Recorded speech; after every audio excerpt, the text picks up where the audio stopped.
To a county or? Yeah, which is the school district, they get rid of their school. Right.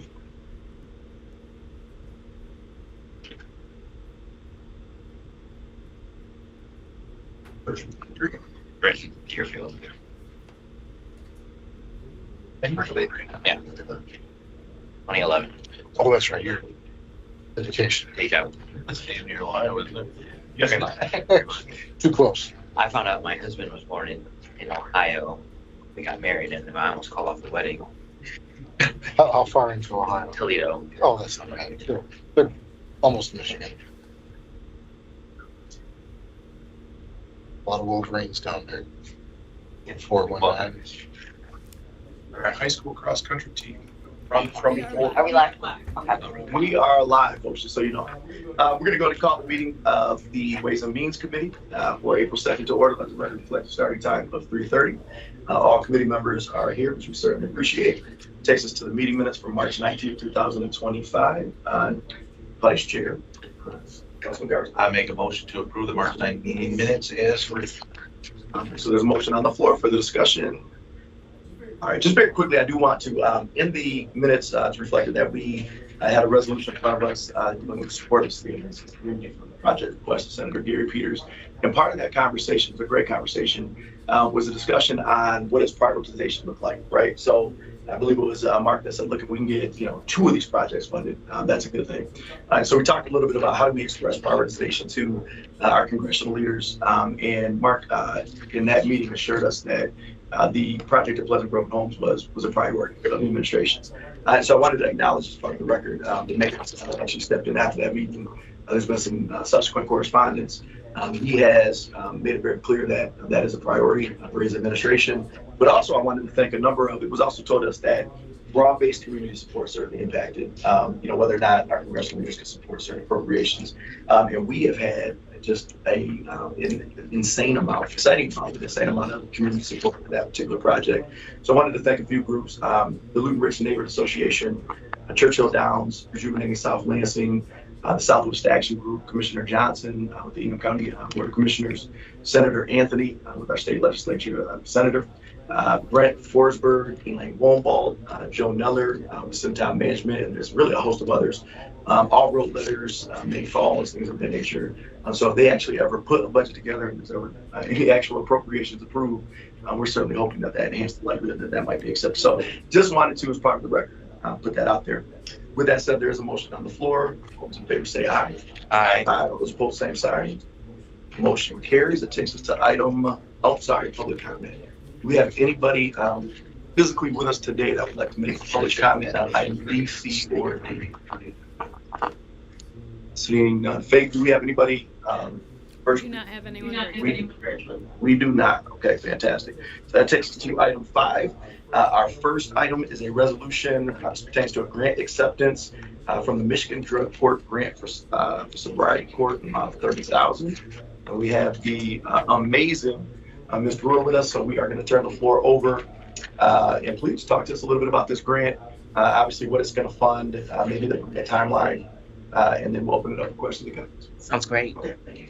Thank you, Anithia Brewer, District Court. And before we begin, I would like to formally apologize to this committee because I dropped the ball on this. This grant has been operational for a while, and I take full responsibility for not routing this resolution timely. And it only came to my attention because we've received funds and we have no account to put those funds into. So I am going to do better in the future, but I did want to offer that apology to this committee, knowing that we've had this grant for some time. With that said, we are excited that the State Court Administrator's Office continues to support our efforts. We have one of the best and most successful felony sobriety court programs in the state of Michigan. Our numbers and our statistics far outweigh what's happening at the state level. So we're excited. Over the years, we've been able to absorb a lot of the work inside of district court. So now the state court administrator's office works with supplying funds for testing and treatment, which is a big deal. It is very expensive. Our program is very intensive, 2 years of doing that. And so we're excited that they continue to support us in that aspect.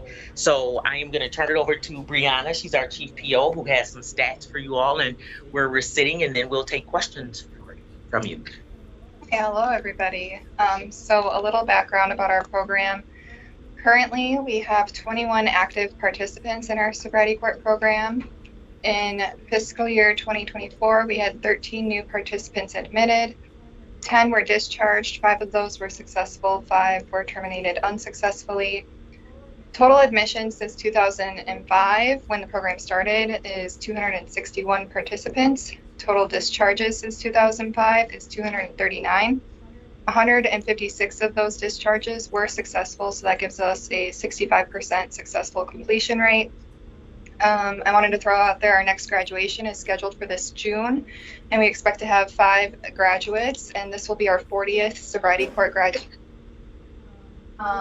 As far as our budget, so this fiscal year 25 goes from October 1st, 2024 to September 30th, 2025. Scale awarded us the $30,000. The majority of that is for contractual services. So we have $13,720 set aside for substance use treatment, $13,000 for alcohol and drug testing, $2,000 for electronic monitoring, so that's like alcohol tethers or SoberLink devices, and $1,200 for ignition interlock services. And then we also have $80 set aside for graduation supplies. What is $80? So I usually just get like a small thing of cupcakes for each graduation, and that's what it gets us. And just real quick before I open up for questions, in the grant information form, as I read that, I was thinking that this was also going to fund the annual conference, right? That investment staff was going to, and then I didn't see that anywhere here. So which one's correct? Hopefully the resolution is correct. Yeah, so I don't have a copy of that. Okay, I can read it to you. So it actually talks about let's see. Contractual. So grant pays for contractual services to assist offenders with cost of treatment and testing. Touched on attendance of the annual conference for Michigan Association of Treatment Court Professionals by 2 members of the specialty court team. So I thought I'd see that in the training piece. That was nice. Yeah, so That was different. Denied. It was Yep. denied in the so we grant have for us. $0 set We aside. have $0. Yes. All right, committee members. Any questions? I see that you said that you've been doing this since 05, correct? Is this the annual grant that you guys receive every year? No local match? We apply every year. No local match. Have you received it every year? Yes. Is there any anticipation that you may not receive it in the future? Could be, depends on those monies and how many specialty courts start up during the course of the year. We applied last year to start our own drug court program. We did not receive the funding that we needed to do it here in Lansing. We have a drug court program in East Lansing and at 55th out at Mason, the county.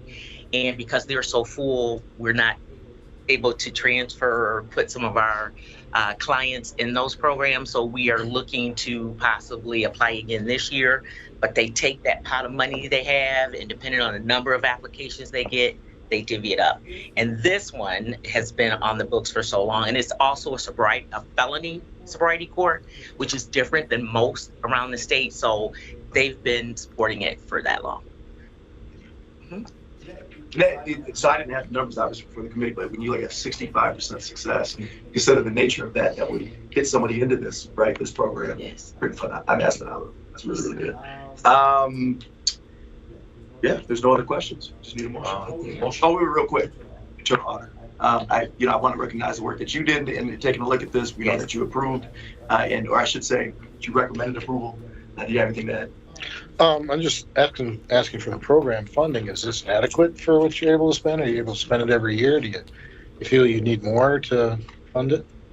And we could always use more. I mean, our participants need it because this, for these services, it usually only gets them through our first phase of the program. So like the first 4 months, it is a 2-year-long program. So we try to ask for more money every year.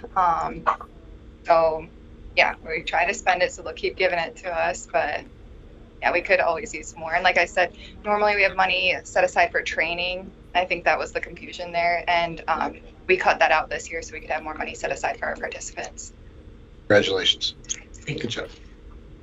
With that, I would make a motion. Motion on the floor. Further discussion? Hearing none. All those in favor say aye. Aye. All those opposed, same sign. Motion carries. Thank you. Absolutely. That takes us to item C. My understanding is either Mark or Jake, or maybe both, are going to speak to this. This deals with a grant acceptance from the Kroger Tree Planting Arbor Day Grant Program. This will be for the planting of trees in Kavanaugh Park, southeast side of the city. Oh, I can talk on that one. okay. You want to introduce yourself? Yeah, I am Antonio Fuentes. I also go by Tony. I am the strategy analyst in the mayor's office. So I did not. Hold on one second. You're the strategy analyst. Right. Yes. Perfect. Okay, go ahead. I did not personally write this grant. I came in I bet September. I know who did. I recated. Yeah. Okay. This grant is pretty much a mixture between Kroger and Arbor Day Foundation. It is funded to the city of Lansing, and we are, I guess, considered the named a tree city by them. And pretty much we are being donated $18,750 to pretty much plant trees in Kavanaugh Park. Awesome. Yep. Did you have anything to add? Not unless you have any questions. Committee members? Councilmember Garza and I were talking about the minimum of 30 trees. Can you plant more if you get like a good deal on trees or something? Yes, you can. Yeah, so that our goal is minimum 30 trees, but I mean, obviously more the better. Do you know if there's, do you know if there's gonna be any fruit trees planted? I can actually read you guys off what we wrote in the application. It actually is a long list too. You don't have to go through it all. I mean, it's just. I mean, it's spruce, pine, oak, tulip tree, black gum, dawn, redwood, bald cypress, redbud, and serviceberry, and flowering cherry. Is there, do you know if there, a lot of times when we talk about grants that we pull down, there has to be some community education, some community planting kind of aspect to it. Is the community going to be involved in the planting in any way? Correct. So we actually have the volunteers that we wrote in there is, it's going to be corporate sponsored employees, students and teachers from Everett High School and Kavanaugh. Obviously information them. We have nonprofit organizations, the Michigan Department of Natural Resources, City of Lansing, and service organizations like Alpha Kappa, Alpha Sorority, and elected officials. Nice. And then is there anything in there, I would assume it's because of, obviously the location of Everett and that and the ability to partner. Is there any other reason Kavanaugh Park chose it? So in that area, it was pretty much, there's a wide gap of it, and it was pretty much to help with students learn, I don't know, it's pretty much to help the students in school. Yeah, I think the inclusion of the students is incredible. That's awesome. Any other questions? I guess, please keep us informed and invite us to help volunteer when you guys do. Yeah, April 29th is going to be the day that we're planning on it. So During the school day, I would assume. yeah, around 11 a.m.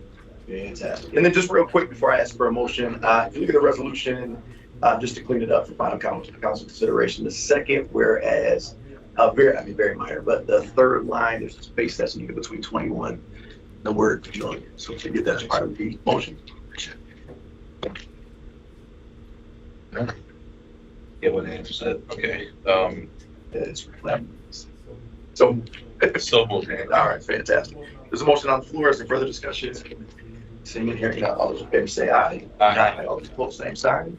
Motion carries. We appreciate you. Thank you. Strategy and analyst. All right, awesome. We appreciate you, man. Thanks so much for being here. I'm sorry, Tony, can you do me a favor and just sign the sign-in sheet for me? Yeah. You just put your name down, that'd be fine. All right, that brings us to our sole source purchase item. This deals with the Lansing Police Department request for Dr. David Carter as a vendor for the MATS data analysis project. Been doing this for quite some time. Certainly appreciate you being here. Yeah. Yeah, absolutely. Chief Backus, if you want to talk to us a little bit about this, we appreciate it. Good afternoon. Just to explain this a little bit, David Carter is a professor with Michigan State University, holds a PhD there. And for the last 24 years, he has been our contact for the management analysis of traffic stop studies. It's a study we've done every year. It looks at racial profiling in our traffic stops. We take the results of this and we post it online in our transparency page at our website. So this is the sole source to cover the invoice. It is a cost that's covered or included in our budget every year as a line item. So this is the first time I recall it coming to this board for a sole source, but with doing so, I wanted to make sure I was here to answer any questions about the MAT studies and what it entails. All right, let's open up for any questions? No, I don't have any question. I'm just glad to see that you guys have a good working relationship in almost 2 decades now. And so I guess I did have one question when I took a look at this.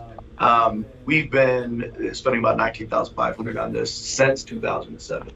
Why is the price not fluctuated at all? No, he said that. He said that since the day it started, he's never raised the price on us. He's included a lot of different, what I would say, doctoral students with him in this. One of the people who is now one of his partners in doing this every year is a professor out of Arizona State University who worked underneath him. So he's taken this work out to his new job with him. So I get the sense that we're well known for this study and for how long it's gone on. And I think that there's notoriety in the fact that they do it, they get to participate in it. And so my guess is they don't want to drive us away or steer us away from not funding this. Right. I know that you reviewed, Mr. Brand, do you have anything to add? Questions to add? Yes, I reviewed it. Looks great. I do remember this coming around last fall, I think. But it was your superstar. You can present it. So yeah, congratulations on finding such a great resource. And hopefully we can have a good relationship for a long time. Mm-hmm. So I guess the other thing, since we have been doing this for so long, what is historically, has it shown that there's been some disparate treatment of, one ethnic group over the other? And if so, what have we implemented in terms of internal policy change? What more recently, what have these analyses shown? Yeah, so I can tell you that for this year's study, he says that, and this is from his summary to me, he says that the proportional demographic characteristics of driver stops are consistent with previous years, which reinforces the notion there is no bias policing in traffic stops.